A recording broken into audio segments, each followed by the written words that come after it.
Hello dudes, doctor Suresh Sitharaman கோயம்புத்தூர்லேருந்து. இந்த வீடியோவை முதல்ல பார்க்குறவங்க இந்த வீடியோ பிடிச்சிருந்தா சப்ஸ்கிரைப் பண்ணி ஷேர் பண்ணி ஒரு லைக் போடுங்க. நிறைய பேர் பார்க்குறீங்க, ஆனால் சப்ஸ்கிரைப் பண்ண மாட்டேறீங்க, லைக் பண்ண மாட்டேறீங்க. பிடிச்சிருந்தா பண்ணுங்க, பிடிக்கலன்னா வேண்டாம். ஜஸ்ட் நீங்கள் கோத்ரூ பண்ணிட்டு போயிட்டே இருக்கலாம். இது ஒரு நல்ல ஒரு இன்ஃபர்மேஷன் உங்களுக்கு. இந்த வீடியோ நம்ம என்ன பார்க்க போகிறோம் அப்படின்னா, TNEA 2025 ஃபர்ஸ்ட் ரவுண்டு ஸ்டூடெண்ட்ஸுக்கான இன்னைக்கு இந்த சாய்ஸ் அக்செப்டன்ஸ் நீங்கள் லாக் பண்ணுறதுக்கான டைம் முடிஞ்சிருச்சு. நாளைக்கு காலை என்ன நடக்கும், அடுத்து நம்ம என்ன பண்ணுறது அப்படிங்கிறதுக்கான ஒரு இன்புட் தான் இந்த வீடியோவில் நம்ம பார்க்க போகிறோம். இது ஃபர்ஸ்ட் ரவுண்ட் ஸ்டூடெண்ட்ஸ் மட்டுமா சார் அப்படின்னு கேட்டிங்கன்னா, even second round students, third round ஸ்டூடெண்ட்டும் கண்டிப்பாக இதே ப்ரொசீஜர் தான் ஃபாலோ பண்ண போகிறீங்க. ஸோ நம்ம என்ன ப்ரொசீஜர் அப்படிங்கிறத நான் உங்களுக்கு கிளியராக சொல்கிறேன். கரெக்டாக அப்சர்வ் பண்ணிங்கன்னா நீங்களே எந்த ஒரு கன்ஃபியூஷன் இல்லாமல் சூப்பராக நீங்கள் போய் நீங்கள் நினச்ச காலேஜில் ஜாயின் பண்ணலாம். அக்செப்ட் பண்ணவங்க டைரெக்டாக காலேஜுக்கு போயிருங்க. அக்செப்ட் அண்ட் அப்போர்ட் கொடுத்தவங்க என்ன பண்ணணும், மற்ற ஆப்ஷன் செலக்ட் பண்ணவங்க என்ன பண்ணணும், வீடியோக்குள்ளே போகலாம். What next? TNEA 2025 provisional allotment அப்படிங்கிறத பற்றி தான் டிஸ்கஸ் பண்ணுறோம். இதில் டவுன்லோட் தி ஆர்டர். நாளைக்கு காலையில் என்ன பண்ணலாம் அப்படின்னா, நீங்கள் உங்களுடைய யூசர் ஐடி பாஸ்வேர்டு இருக்கும் இல்லையா, அதை கொடுத்துட்டு அந்த யூசர் ஐடி பாஸ்வேர்டில் போனதுக்கப்புறம் உங்களுக்கு ஒரு ப்ரொவிஷனல் அலாட்மெண்ட் ஆர்டர் அப்படிங்கிற ஒரு ஆர்டர் வந்துடும். இது யாருக்கு வரும் அப்படின்னா, அக்செப்ட் அண்ட் அப்வர்ட் கொடுத்தவங்களுக்கு இந்த மாதிரி வரும். நீங்கள் அதை டவுன்லோட் பண்ணிங்கன்னா கீழே என்ன பண்ணியிருப்பாங்கன்னா, ஒரு வாரத்துக்குள்ளே நீங்கள் எந்த காலேஜில் போய் கிடச்சிருக்கோ அந்த காலேஜில் போய் ரிப்போர்ட் பண்ணுங்கள், ஃபீஸ் கட்டிட்டு ஜாயின் பண்ணிவிடுங்கன்னு சொல்லுவாங்க. ஓகேங்களா? இப்போ நீங்கள் அதை எடுக்கணும். ரெண்டாவது, அக்செப்ட் அண்ட் அப்போர்டு கொடுத்துருப்பீங்க இல்லையா, இந்த அப்போர்டு கொடுத்தவங்க அக்செப்ட் பண்ணி அப்போர்டு கொடுத்தவங்களுக்கு ஒரு ஆர்டர் வரும். அந்த ஆர்டரில் என்ன பண்ணாங்கன்னா, report to the nearest TFC centre அப்படின்னு போட்டிருப்பாங்க. உங்களுக்கு நியரஸ்டாக இருக்கக்கூடிய TFC சென்டர் அதில் போட்டிருந்தாலும் சரி போடலாலும் சரி, அக்செப்ட் அண்ட் அப்போர்டு கொடுத்தவங்க நியரஸ்டாக இருக்கக்கூடிய TFC சென்டர். நீங்கள் கேட்குறீங்க, அந்தந்த ஊரில் இருக்கிறவங்க அந்தந்த ஊருக்கு போகிறது நல்லது. ஒருவேளை எங்கேயாவது வெளியூரில் இருக்கீங்க, வெளியூர் பயணத்தில் இருக்கீங்க, அங்கேருந்து பண்ணலாமா சார்னா தாராளமாக பண்ணலாம். எந்த சென்டரில் வேணாலும் இது ஏற்றுக்கொள்ளப்படும். கூடுமான வரைக்கும் உங்கள் ஊரில் இருக்கிறது போனீங்கன்னா ரொம்ப ரொம்ப நல்லது. அடுத்து என்ன பண்ணலாம் அப்படின்னு பார்த்தா, ஃபர்ஸ்ட் இந்த ஆர்டர் டவுன்லோட் பண்ணி 2 பேரும் TFC சென்டருக்கு போகிறவங்க TFC சென்டர் போயிடணும், காலேஜ் போகிறவங்க காலேஜ் போயிடணும். இதுக்கான கால அவகாசம் எவ்வளோ அப்படின்னு கேட்டிங்கன்னா, 27/5/2025 ஒரு வாரம் டைம் கொடுக்குறாங்க. இந்த ஒரு வாரம் டைமுக்குள்ளே நீங்கள் கண்டிப்பாக போயாகணும். Go to the college or TFC centre, அதுதான் அடுத்த ப்ரொசீஜர் சொல்லியிருக்கோம். மூணாவது என்ன பண்ணுவீங்கன்னா, register and apply and pay the fees அப்படின்னு போட்டிருக்கோம். காலேஜுக்குள்ளே போனவங்க காலேஜுக்குள்ளே போய் அங்கே ஒரு லோக்கல் அவங்க அப்ளிகேஷன்ஸ் கொடுப்பாங்க. அந்த அப்ளிகேஷன்ஸ் ஃபார்ம் ஃபில் பண்ணணும். அந்த அப்ளிகேஷன்ஸ்க்காக ஒரு சார்ஜ், ஒரு சில காலேஜில் 300 ரூபா, ஒரு சில காலேஜில் 500 ரூபா, ஒரு சில காலேஜில் 1000 ரூபா, ஈவன் ஒரு சில காலேஜில் 5000 ரூபா கூட அப்ளிகேஷன் வாங்கலாம். அது காலேஜுக்கு காலேஜ் மாறும். அந்த அப்ளிகேஷனை வாங்கி அந்த காலேஜுக்கான அப்ளிகேஷன்ஸை ஃபில் பண்ணணும். அதில் 2 அப்ளிகேஷன்ஸ் வரும். சில பேர் ஹாஸ்டலுக்கு தனி அப்ளிகேஷன் பண்ண சொல்லுவாங்க, காலேஜுக்குன்னு தனி அப்ளிகேஷன் பண்ண சொல்லுவாங்க. இது மேண்டட்ரி, பண்ணி தான் ஆகணும். ஃபீஸ் பே பண்ணி அங்கே போய் அப்ளிகேஷன் வாங்கி ஃபஸ்ட்டு ரெஜிஸ்டர் பண்ணணும். அதுக்கப்புறம் அந்த ஃபீஸ் என்ன, அங்கே ஒவ்வொரு கல்லூரிக்கு ஒரு ஃபீஸ் இருக்கும் இல்லையா, அந்த ஃபீஸை கட்ட சொல்லுவாங்க. முழுவதுமாக ஃபீஸை கட்டணுமா சார் அப்படின்னு நிறைய பேர் கேட்குறீங்க. பொதுவாக எல்லா கல்லூரியும் மொத்த ஃபீஸையும் ஃபஸ்ட்டு அட்மிஷன் போடுற அன்றைக்கே கட்ட சொல்லிடுவாங்க. சில கல்லூரிகள் தவணை முறையில் கொடுக்கறதுக்கு வாய்ப்பு இருக்குது. அதை நீங்கள் அங்கே நிர்வாகம் என்ன சொல்கிறாங்களோ அதுக்கு தகுந்த மாதிரி போய்க்கலாம். ஸோ பேமெண்ட் ஆஃப் ஃபீஸ் ரொம்ப ரொம்ப முக்கியம். தயவு செய்து ஃபீஸை எடுத்துகிட்டு போயிடுங்க. இப்போ பெரிய பெரிய காலேஜில் போனவங்கலாம் நான் ஏற்கனவே சொன்ன மாதிரி குறைந்தபட்சம் 2 லட்ச ரூபா 2.5 லட்ச ரூபா கையில் இருக்கணும். அதிகபட்சம் 3-3.25 லட்ச ரூபா கையில் இருக்கணும். அதுக்கப்புறம் ஒவ்வொரு கல்லூரிக்கும் ஃபீஸ் மாறும். அதுதான் 2 லட்ச ரூபா அப்படிங்கிறது நீங்கள் கையில் கண்டிப்பாக எடுத்துகிட்டு போகிற மாதிரி ஒரு சூழ்நிலை இருக்கும். கல்லூரியில் நீங்கள் கேட்டு தவணை வேணுங்கிறவங்க தவணை வாங்கிக்கிங்க. லோன் அப்ளிகேஷன்ஸ் போடுறவங்க அங்கேயே அட்மிஷன்ஸ் போட்டதுக்கப்புறம் உங்களுக்கு ஒரு போனஃபைட் சர்டிஃபிகேட் ஒன்று கொடுப்பாங்க. நாளைக்கு கொடுக்கலனாலும் கூடுமான வரைக்கும் அந்த போனஃபைட் சர்டிஃபிகேட் வாங்கிட்டு தான் நீங்கள் லோன் அப்ளை பண்ணணும். அடுத்த கட்டமாக சப்மிட் யுவர் டாக்குமெண்ட்ஸ். இந்த டாக்குமெண்ட் எல்லாம் கம்பல்சரியாக நீங்கள் எடுத்துகிட்டு போயிடணும். எல்லாமே ஒரிஜினல் டாக்குமெண்ட்ஸ் எடுத்துகிட்டு போகணும். TFC சென்டருக்கு போனாலும் சரி, காலேஜுக்கு போனாலும் சரி, என்னென்ன டாக்குமெண்ட்ஸ் நான் எடுத்துகிட்டு போகிறது, உங்களுடைய TNEA ப்ரொவிஷனல் ஆர்டர் மேண்டட்ரி, அதுதான் ஃபஸ்ட்டு, அதுதான் இருக்கணும். அது கூடவே 10th சர்டிஃபிகேட் கண்டிப்பாக கேட்பாங்க, ஒரிஜினல். +2 சர்டிஃபிகேட் கேட்பாங்க, அதுவும் ஒரிஜினல். TC வாங்கியிருக்கணும், கம்பல்சரியாக கேட்பாங்க. அப்படி TC வாங்கலை சார், இதில் எனக்கு கிடைக்கலையே அப்படின்னா இதை கண்டிப்பாக இதை கொடுக்கணும். அதுக்கான கால அவகாசம் இந்த தேதிக்குள்ளே நான் ஒப்படைச்சிட்றேன்ற ஒரு லெட்டர் அவங்களுக்கு எழுதி கொடுத்துட்டு நீங்கள் தாராளமாக அவங்கள்ட்ட ஒரு இது கேட்கலாம், பர்மிஷன் கேட்கலாம். கண்டிப்பாக எல்லா கல்லூரியும் இந்த பர்மிஷனை கொடுப்பாங்க. ரொம்ப கட்டாயப்படுத்த மாட்டாங்க. ஆனால் இதெல்லாம் இருக்கணும் கட்டாயம். உங்களுடைய அட்மிஷன்ஸ் கன்ஃபார்ம் ஆகி யூனிவர்சிட்டியில் போய் ரெஜிஸ்டர் ஆகி உங்களுக்கு ஒரு ரெஜிஸ்டர் நம்பர் வர்ற வரைக்கும் இந்த ப்ராசஸ் முடியலன்னு அர்த்தம். அடுத்த கட்டமாக பார்த்தீங்கன்னா இன்கம் சர்டிஃபிகேட். இது யாருக்கு பொருந்தும் அப்படின்னா, ஸ்காலர்ஷிப் வேணும்னு நினைக்கக்கூடிய குழந்தைங்க யாராவது இருந்தால், இப்போ பிசியில் ஸ்காலர்ஷிப் இருக்குது, எம்பிசியில் ஸ்காலர்ஷிப் இருக்குது, எஸ்சி எஸ்டிக்கு வந்து ஆட்டோமேட்டிக்காக அவங்க வந்து அந்த போஸ்ட் மெட்ரிக் ஸ்காலர்ஷிப் அப்படிங்கிறத கட்டாயம் கொடுத்துருவாங்க. உங்கள் ஜாதி சான்றிதழ் வரும்பொழுதே உங்களுக்கு வந்துடும். 57,500 52,500 கல்லூரிக்கு தகுந்தாற்போல் அது வரும். அதுக்கு உங்கள் ஆண்டு வருமானம் அப்படிங்கிறது 2.5 லட்ச ரூபாக்குள்ள இருக்கணும். ஸோ இது மேண்டட்ரி. யாருக்கு ஸ்காலர்ஷிப் வேணுமோ அவங்க இன்கம் சர்டிஃபிகேட் கண்டிப்பாக கொடுக்கணும். அடுத்தது முதல் பட்டதாரி, ஃபர்ஸ்ட் கிராஜுவேட் சர்டிஃபிகேஷன் ஒன்று இருக்குது.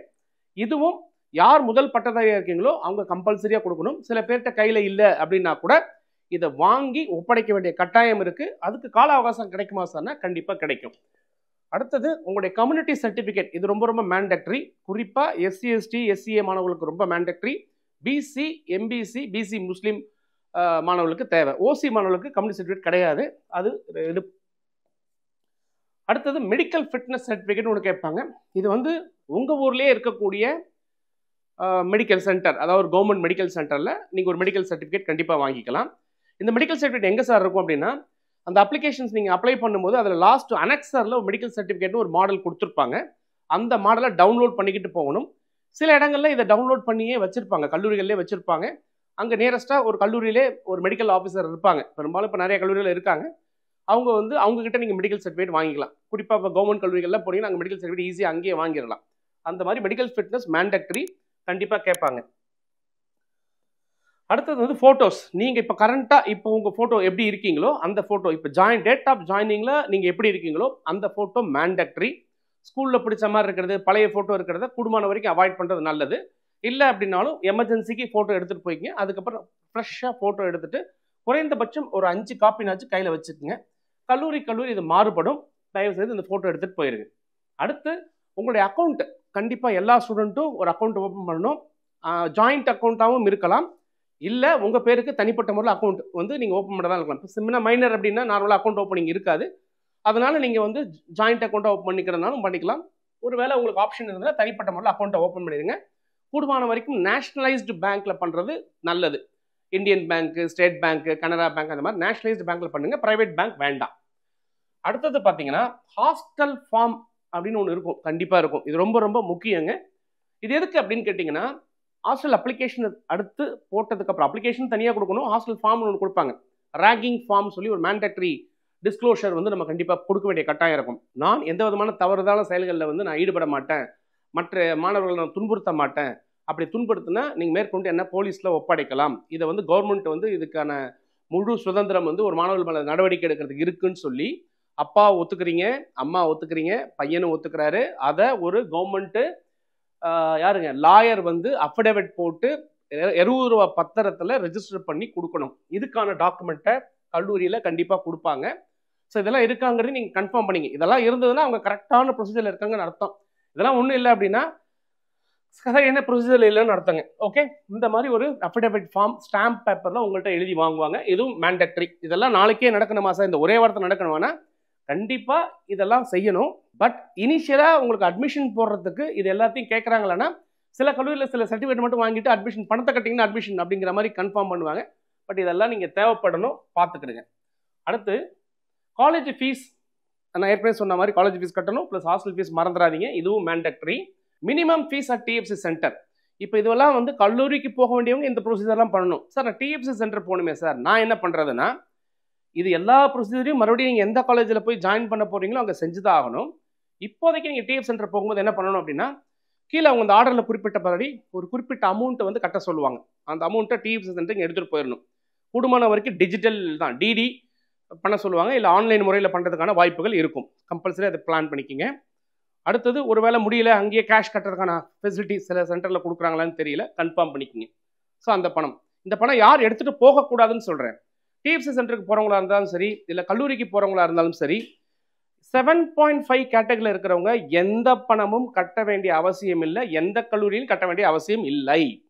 ஆனாலும் சில கல்லூரிகள் என்ன பண்ணுறாங்கன்னா, இந்த அப்ளிகேஷன் சார்ஜ், அந்த சார்ஜ், இந்த சார்ஜ்னு ஏதாவது ஒரு அமௌண்ட்டை வாங்குறதுக்கு வாய்ப்பு இருக்குது.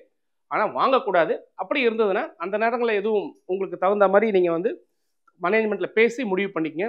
சில மேனேஜ்மெண்ட் ரொம்ப அடாவடியாக பணம் கட்டணும் அது பண்ணணும் அப்படின்னு சொன்னாங்கன்னா இமீடியட்டாக நீங்கள் கவர்மெண்ட்டில் உங்களுக்கு வந்து கிரிவியன்ஸ் செல் அப்படின்னு ஒன்று இருக்குது.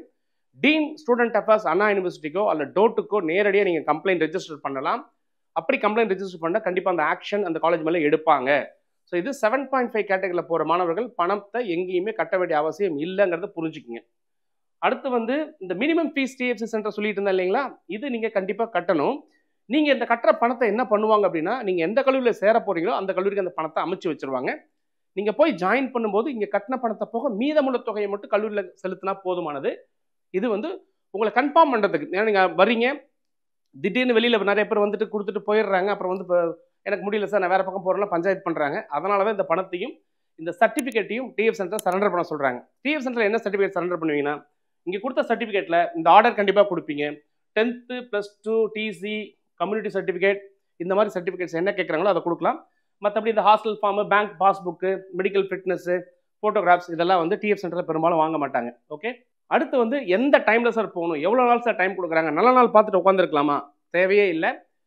நீங்கள் நாளைக்கு சாய்ஸ் வந்து ஆர்டர் வந்ததுக்கப்புறம் நாளைக்கே நீங்கள் வந்து டிஎஃப் சென்டர் போனாலும் சரி, அல்லது ஞாயிற்றுக்கிழமை டிஎஃப் சென்டர் ஒர்க் பண்ணுறாங்க. சில கல்லூரிகள் ஞாயிற்றுக்கிழமை அட்மிஷன்ஸ் போகிறதுக்கு வாய்ப்புகள் இருக்கும். கூப்பிட்டு கன்ஃபார்ம் பண்ணிக்கோங்க.